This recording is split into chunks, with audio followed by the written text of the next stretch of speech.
जय हिंद दोस्तों, स्वागत है आप सभी का एक बार फिर से हमारे यूट्यूब चैनल दी कॉपी पेन में।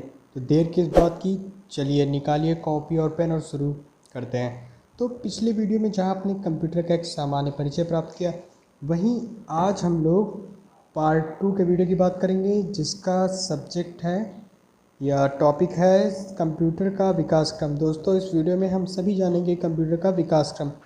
वैसे तो हम देखते हैं कि जो आधुनिक कंप्यूटर है, अस्तित्व में आए हुए लगभग 50 से 60 वर्ष हुए हैं, लेकिन इसका जो विकास का इतिहास है वो काफ़ी पुराना है। ठीक, तो चलिए शुरुआत करते हैं वीडियो की। कंप्यूटर का विकास क्रम 3000 वर्ष पुराना है। दोस्तों, कंप्यूटर का जो विकास क्रम है 3000 वर्ष पुराना है। और सबसे पहले चीन ने सबसे पहले गणना यंत्र अबेकस का आविष्कार किया। अबेकस का आविष्कार चीन ने किया और इसके आविष्कारक थे ली काई चेन, और समय था 16वीं शताब्दी। ठीक दोस्तों, तो अबेकस एक यंत्र था जिसका प्रयोग पहले गणना करने के लिए किया जाता था। ऐसे इसे जैसे जैसे समय आगे बढ़ा और यंत्र आए, लोगों ने सुधार किए, तो वो जाके तब आधुनिक समय के कंप्यूटर का स्वरूप ले पाया। अगला है 1800 ईसा पूर्व बेबीलोनिया के गणितज्ञों द्वारा एल्गोरिदम का विकास किया गया। सन 1800 ईसा पूर्व में बेबीलोनिया के गणितज्ञों द्वारा एल्गोरिदम का विकास किया गया। इसका कार्य क्या था? संख्यात्मक समस्याओं को सुलझाने के लिए होता था। ठीक है, आगे हम लोग बात करेंगे नेपियर्स बोन की। नेपियर्स बोन के इसके आविष्कारक हैं जॉन नेपियर, और ये स्कॉटलैंड के थे और आविष्कार कब किया? 1617 में। और इसकी सहायता से हम लोग गुणा करने की जो क्रिया होती थी वो बहुत ही आसानी से हो जाती थी।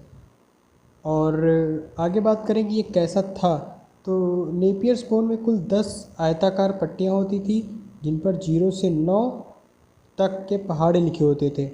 ठीक दोस्तों, तो इस प्रकार ये नेपियर्स बोन की बात हो गई। अब आगे बात करेंगे हम लोग स्लाइड रूल की। ठीक, स्लाइड रूल की। तो स्लाइड रूल के जो आविष्कारक थे वो जर्मनी के थे। कौन थे? विलियम ऑटरेट। और स्लाइड रूल का आविष्कार कब हुआ? सन 1620 में। ये जो था वो लघुगणक विधि के आधार पर गणना कर सकता था। लघुगणक विधि के आधार पर गणना कर सकता था। इसमें 2 विशेष प्रकार की पट्टियाँ होती थी, जिन्हें बराबर में रख कर आगे पीछे सरका कर लघुगणक की क्रिया संपन्न होती थी। तो ये स्लाइड रूल का काम था। इसकी खोज विलियम ऑटरेट ने 1620 में की। तो आपने मतलब ये जो मैं बता रहा हूँ उसमें आप आविष्कारक के नाम जरूर याद कर लीजिएगा, अक्सर पेपर में पूछ लिए जाते हैं। अब अगला है हमारा पास्कल गणना यंत्र। पास्कल गणना यंत्र की खोज ब्लेज पास्कल ने की, और ये फ्रांस के थे, और सन था 1642।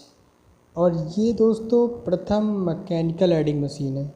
ये जो पास्कल गणना यंत्र है वो प्रथम मैकेनिकल एडिंग मशीन है। यह मशीन ओडोमीटर एवं घड़ी के सिद्धांत पर कार्य करती है। ओडोमीटर और घड़ी के सिद्धांत पर कार्य करती है। इसमें दांतेदार चक्र और पुराने टेलीफोन की तरह घुमाने वाले डायल होते थे, जिन पर 0 से 9 तक संख्याएं लिखी होती थी। तो ये बात हो गई पास्कल गणना यंत्र की। अब आगे हम लोग बात करेंगे लेबनीज का यांत्रिक कैलकुलेटर। तो इसकी खोज गोल्फ्रेड वॉन लेबनीज ने की, जो कि जर्मनी के थे, और 1671 में की। इसे लेबनीज की रेकनिंग मशीन भी कहा जाता है, और यह मशीन आज भी कार व स्कूटर के स्पीडोमीटर के रूप में प्रयुक्त की जाती है। तो ये इस कैलकुलेटर की बात हो गई। अब आगे है डिफरेंस इंजन। तो डिफरेंस इंजन की जो खोज है वो किसने की? चार्ल्स बेबेज ने 1822 में। इस मशीन में गियर और शिफ्ट सॉफ्ट लगे थे, और यह भाप से चलती थी। ये याद रखिएगा। ठीक, अब आगे बात करते हैं हम लोग एनालिटिकल मशीन की। एनालिटिकल मशीन की दोस्तों खोज भी चार्ल्स बेबेज ने की 1833 में, और इसको आधुनिक कंप्यूटरों का आदि प्रारूप माना जाता है। याद कर लीजिएगा आप लोग। आगे चलते हैं तो आता है टैबलेटिंग मशीन। टैबलेटिंग मशीन की बात करें तो इसकी खोज हरमन होलिट ने 1880 में की थी। इसके द्वारा संख्या पढ़ने का कार्य पंच कार्डों के द्वारा किया जाता था। इसका प्रयोग 1890 की जनगणना में किया गया। ठीक है, ये कंफर्म हो गया। अब आगे चलते हैं मार्क फर्स्ट की ओर। तो मार्क फर्स्ट की खोज हार्वर्ड आइकन ने 1930 में की थी।